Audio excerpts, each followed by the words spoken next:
പ്രശ്നമാണെന്ന് പറഞ്ഞപ്പോ തൽക്കാലം സദസ്സ് പിരിച്ചുവിട്ടു. തൽക്കാലം ആ ചർച്ച പിരിച്ചുവിട്ടു. പിന്നീട് ജനങ്ങളെയൊക്കെ മാറ്റിയതിനു ശേഷം വീണ്ടും ബഹുമാനപ്പെട്ട ശാഫി ഇമാം റളിയല്ലാഹു അൻഹുവിന്റെ ഖബർ കുഴിച്ചിട്ട് ശാഫി ഇമാം റളിയല്ലാഹു അൻഹുവിനെ ഈജിപ്തിൽ നിന്ന് ബഗ്ദാദിലേക്ക് കൊണ്ടുപോകാൻ അതാ ഭരണാധികാരിയുടെ തീരുമാനം വീണ്ടും ഉണ്ടായി. സുബ്ഹാനല്ലാഹ്. ഖബറിന്റെ അടുക്കൽ വെച്ച് എല്ലാവരെയും നീക്കി. അവിടെ സൈന്യം ഇറങ്ങിയിട്ട് മുഴുവൻ ആളുകളെയും നീക്കി. ശാഫി ഇമാം റളിയല്ലാഹു അൻഹുവിന്റെ ഖബർ കുഴിക്കാൻ തുടങ്ങി. അങ്ങനെ ഖബർ കുഴിച്ച് ഖബറിന്റെ മൂടുകല്ലിൽ വെച്ചിട്ടുള്ളതിന്റെ സമീപത്തെത്തിയപ്പോൾ ഖറജ മിനൽ ലഹ്ദി റായിഹത്തുൻ നഫറത്തുൻ അസ്കറത് മൻ ഹദറ ഫൗഖൽ ഖബരി. ഖബറിന്റെ സമീപത്ത് ഒരുമിച്ച് കൂടിയ മുഴുവൻ ആളുകളുടെയും മൂക്കിലേക്ക് വല്ലാത്ത ഒരു അത്തറിന്റെ സുഗന്ധം, ഒരു സാധാരണ അത്തറല്ല, വല്ലാത്തൊരു സുഗന്ധം അങ്ങ് വീശി. ആ സുഗന്ധം അവരുടെ മൂക്കിലേക്ക് അങ്ങ് കയറിയപ്പോൾ കീറിക്കൊണ്ടിരിക്കുന്ന ഖബർ കുഴിച്ചുകൊണ്ടിരിക്കുന്ന ജനങ്ങൾ മുഴുവനും അവിടെ അതാ ഹത്താവ കൗസറ, മുഴുവൻ ആളുകളും അവിടെ ബോധം കെട്ടങ്ങ് വീണു. പിന്നെ മണിക്കൂർ കഴിഞ്ഞിട്ടാണ് അവർ ബോധം തെളിയുന്നത്. ഉടനെ തന്നെ അവർ അള്ളാഹുവിനോട് പൊറുക്കലിനെ ചോദിച്ചു. ഖബർ നേരത്തെ ഉള്ളതുപോലെ തന്നെ മണ്ണ് തട്ടി, നേരത്തെ ഖബർ ഉള്ളതുപോലെ തന്നെ അവിടെ അതാ ഖബർ നേരത്തെ ഉള്ള ആകൃതിയിൽ തന്നെ ആക്കി വെച്ചു. ഇമാം ശാഫിഈ റളിയല്ലാഹു അൻഹുവിനെ ഖബറിനും ശാഫി ഇമാം റളിയല്ലാഹു അൻഹുവിന്റെ മഹത്വത്തിനും ലോകമൊട്ടാകെ അതിനുശേഷം നേരത്തെ ഉള്ളതിനേക്കാൾ എത്രയോ വലിയ പ്രശസ്തിയും ലോകമൊട്ടാകെയുള്ള ജനങ്ങൾ അവിടുത്തെ ഖബറിങ്കലേക്ക് സിയാറത്തിന് വരുന്ന പതിവുമുണ്ടായി. ഏത് സമയത്തും സുബ്ഹാനല്ലാഹ്. ഇമാം ഖരീസ് റളിയല്ലാഹു അൻഹു പറഞ്ഞത് കാണാം. വലം യസൽ ഖബ്റു ശാഫിഈ യുസാർ വയുതബറകു ബിഹി ലാ കാന യൗമൽ അഹദ്. ബഹുമാനപ്പെട്ടവരുടെ ജീവിതകാലത്തുള്ള സംഭവം വിവരിക്കുകയാണ്. അങ്ങനെ ശാഫി ഇമാം റളിയല്ലാഹു അൻഹുവിന്റെ ഖബർ ധാരാളം ആളുകൾ വന്ന് സിയാറത്ത് ചെയ്യുന്ന, വയുതബറകു ബിഹി ബറക്കത്തെടുക്കുന്ന ഖബറായി, ലോകത്ത് വലിയ ചരിത്രം നടന്ന ഖബറായി അവിടെ നിലനിൽക്കുന്നു. ബഹുമാനപ്പെട്ട ഇമാം ശാഫിഈ റഹിമഹുല്ലാഹ് വഫാത്താകുന്ന സമയം സഹോദരന്മാരെ, മഹാനവറുകൾ ശിഷ്യന്മാരോട് വിഷയങ്ങളൊക്കെ പറഞ്ഞിരുന്നു എന്ന് ഞാൻ പറഞ്ഞല്ലോ. മഹാനവറുകളെ കാത്തു, മഹാനവറുകൾക്ക് രോഗമാണ്, വലിയ രോഗമായിരുന്നു അർശസിന്റെ രോഗം. ആ രോഗം കൊണ്ട് ചിലപ്പോൾ കാലിലൂടെ രക്തമൊലിക്കാറുണ്ട്. പക്ഷെ ആ രക്തമൊലിക്കുന്ന സമയത്തും ശാഫി ഇമാം റളിയല്ലാഹു അൻഹുവിന് ഇബാദത്തൊന്നും ചുരുക്കിയിട്ടില്ല. ദിവസേന ഓരോ ഖത്മ് ഖുർആൻ ഓതി തീർക്കും. റമദാനായാൽ പകൽ ഒരു ഖത്മ് ഖുർആൻ ഓതും, രാത്രിയായാൽ വേറെ ഒരു ഖത്മ് ഖുർആൻ ഓതും. അതെങ്ങനെ ഓതി എന്ന് എനിക്ക് മനസ്സിലാകുന്നില്ല. ആർക്കാണത് മനസ്സിലാകുന്നത്? കറാമത്തല്ലേ. ഒരു ദിവസം 2 ഖത്മ് ഖുർആൻ ഓതി തീർത്തു റമദാനിൽ. അല്ലാത്ത സമയത്ത് ഒരു ഖത്മ് ഖുർആൻ ഓതി. വെറും ഖുർആൻ ഓതലല്ലോ പണി, അതിനിടയ്ക്ക് 1000 മസ്അലകൾ കണ്ടുപിടിക്കുന്നുണ്ട്. ഒരുപാട് ശിഷ്യന്മാർക്ക് ചോദ്യത്തിന് മറുപടി പറയുന്നുണ്ട്. ഒരുപാട് ആളുകൾക്ക് ദർസ് നടത്തുന്നുണ്ട്. വലിയ വലിയ പണ്ഡിതന്മാരുമായി വലിയ വലിയ വാദപ്രതിവാദം നടത്തുന്നുണ്ട്. ഇതെല്ലാം നടത്തുന്ന ഇമാം ശാഫിഈ റളിയല്ലാഹു അൻഹു ദിവസേന റമദാൻ 2 ഖത്മ് ഖുർആൻ ഓതി. അല്ലാത്ത സമയത്ത് ഒരു ഖത്മ് ഖുർആൻ ഓതി. സുബ്ഹാനല്ലാഹ്. ഹദിയയായി വലിയ പണക്കാര് പലതും കൊണ്ട് കൊടുത്താൽ വൈകുന്നേരമാകുമ്പോഴേക്ക് മുഴുവനും സദഖ ചെയ്തു തീർക്കും, കൊടുത്തങ്ങ് തീർക്കും. മഹാനവർ സൂക്ഷിക്കാറില്ല, ദുനിയാവിനെ അല്പവും സ്നേഹിച്ചിട്ടില്ല.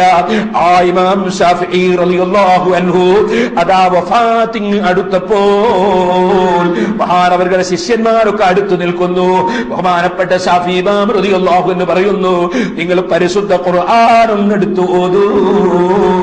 സുബ്ഹാനല്ലാഹ്. ഖുർആൻ ഓതുന്ന സ്ഥലത്തല്ലേ റഹ്മത്ത് ഇറങ്ങുന്നത്. വഫാത്തിന് മുമ്പ് തന്നെ ഖുർആൻ ഓതാൻ മഹാനായ ഇമാം ശാഫിഈ റളിയല്ലാഹു അൻഹു ഉപദേശിക്കുന്നു. ഖുർആൻ അവിടുന്ന് കേട്ടുകൊണ്ടിരിക്കുന്നു. വഫാത്തിന്റെ ശേഷവും അവിടുത്തെ അടുക്കൽ വെച്ച് ഖുർആൻ ഓതിയിട്ടുണ്ട്. ഖബറിന്റെ അടുക്കൽ വെച്ച് ഖുർആൻ ഓതാൻ പ്രത്യേകം അവിടുന്ന് നിർദ്ദേശം നൽകിയിട്ടുണ്ട്. ഇരിക്കട്ടെ, മഹാനായ ഇമാം ശാഫിഈ റളിയല്ലാഹു അൻഹു രോഗം കലശലായപ്പോ പല മഹാന്മാരും മഹദികളും മഹാനവറുകൾക്ക് വേണ്ടി ദുആ ചെയ്തിട്ടുണ്ട്. ബഹുമാനപ്പെട്ട ഇമാം ശാഫിഈ റളിയല്ലാഹു അൻഹു വഫാത്താകുന്ന ദിവസമായി വൈകുന്നേരമായപ്പോ മഗ്‌രിബിന്റെ ജമാഅത്തിന് പോകാതെ ശിഷ്യന്മാരും മറ്റും ഇങ്ങനെ കാത്തു നിൽക്കുമ്പോ, നിങ്ങൾ കാത്തു നിൽക്കുകയാണോ? പോയി നിസ്കരിച്ചു വന്നോളൂ പറഞ്ഞു. പിന്നീട് ഇശാ നിസ്കാരത്തിന് ശേഷമാണ് മഹാനായ ഇമാം ശാഫിഈ റളിയല്ലാഹു അൻഹു വഫാത്താകാൻ പോകുന്നത്. സദാ വഫാത്തിനോടടുത്ത സമയത്ത് ശിഷ്യനായ ഇമാം മുസനി റളിയല്ലാഹു അൻഹു ചെന്ന് എങ്ങനെയുണ്ട് ഉസ്താദേ വിവരമെന്ന് ചോദിക്കുമ്പോ ശാഫി ഇമാം തങ്ങൾ പറഞ്ഞ വാചകം അസ്ബഹതു മിനദ് ദുനിയാ റാഹിലാ, മോനെ ദുനിയാവിൽ ഞാൻ യാത്ര പോകുകയാണ്. വലിൽ ഇഖ്വാനി മുഫാരിഖാ, എന്റെ സഹോദരന്മാരെ വിട്ടുപിരിയുകയാണ്. വലി കൽസിൽ മനീത്തി ശാരിബാ, മരണത്തിന്റെ പാത്രത്തിൽ നിന്ന് കുടിക്കുകയാണ്.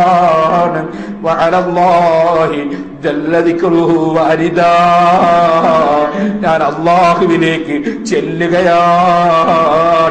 വലാ വല്ലാഹി മാ അദ്രീ റൂഹി തസീറു ഇലൽ ജന്നതി ഫൗഹന്നിഹാ, എന്റെ റൂഹ് സ്വർഗത്തിലേക്ക് പറന്നിട്ട് ഞാനതിനെ ആശംസിക്കുന്ന രംഗമാകുമോ? ഔലന്നരി അല്ല, നരകത്തിന്റെ ഭാഗത്തേക്ക് പോയി ഞാൻ കണ്ണോക്ക് കാണുന്ന വിഷമം കാണുന്ന രംഗമാകുമോ? സുമ്മബക്ക, പിന്നെ അങ്ങ് കരയുകയാണ്, കരഞ്ഞുകൊണ്ട് പാടുകയാണ്. വലമ്മാ ഖസാ ഖൽബി വദഖത് മദാഹിബി ജഅൽതു الرجاء مني لعفوك سلما تعلمني ذنبي فلما قرنت بعفوك ربي كان عفوك أعظما. എന്റെ ഹൃദയം മുറച്ചു, എന്റെ ഞാൻ പോകുന്ന സ്ഥലം ഇടുക്കമായി. എനിക്കുള്ള പ്രതീക്ഷ എന്റെ റബ്ബെനിക്ക് വിട്ടുവീഴ്ച ചെയ്യുന്ന വിട്ടുവീഴ്ചയുടെ കോണി എനിക്ക് കയറിപ്പോകാൻ വെച്ചു തരുമെന്നതാണ്. എന്റെ പാപം ഞാൻ വലുതായി കാണുന്നു. സുബ്ഹാനല്ലാഹ്. സഹോദരന്മാർ ഓർക്കണം, ഞാൻ പറഞ്ഞില്ലേ 2 തലയുള്ള ഒരു പെൺകുട്ടിയുണ്ടെന്ന് കേട്ടിട്ട് ആ പെൺകുട്ടിയെ കുറിച്ച് മസ്അല പറയണമെന്ന് തോന്നിയിട്ട് മഹാനവറുകൾ ചെയ്തതെന്താണ്?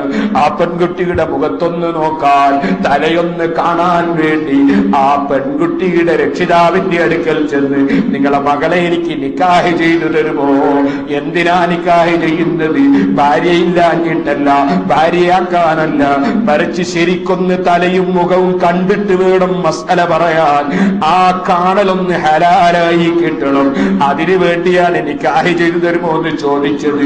100 സ്വർണ്ണ നാണയം തരണമെന്ന് പറഞ്ഞപ്പോ അന്ത്യനാൾ വരെ ജീവിക്കുന്ന ജനങ്ങൾക്ക് ഇൽമു എത്തിച്ചു കൊടുക്കാൻ എന്റെ 100 ദീനാറ് കൊടുത്താൽ എന്താണ്?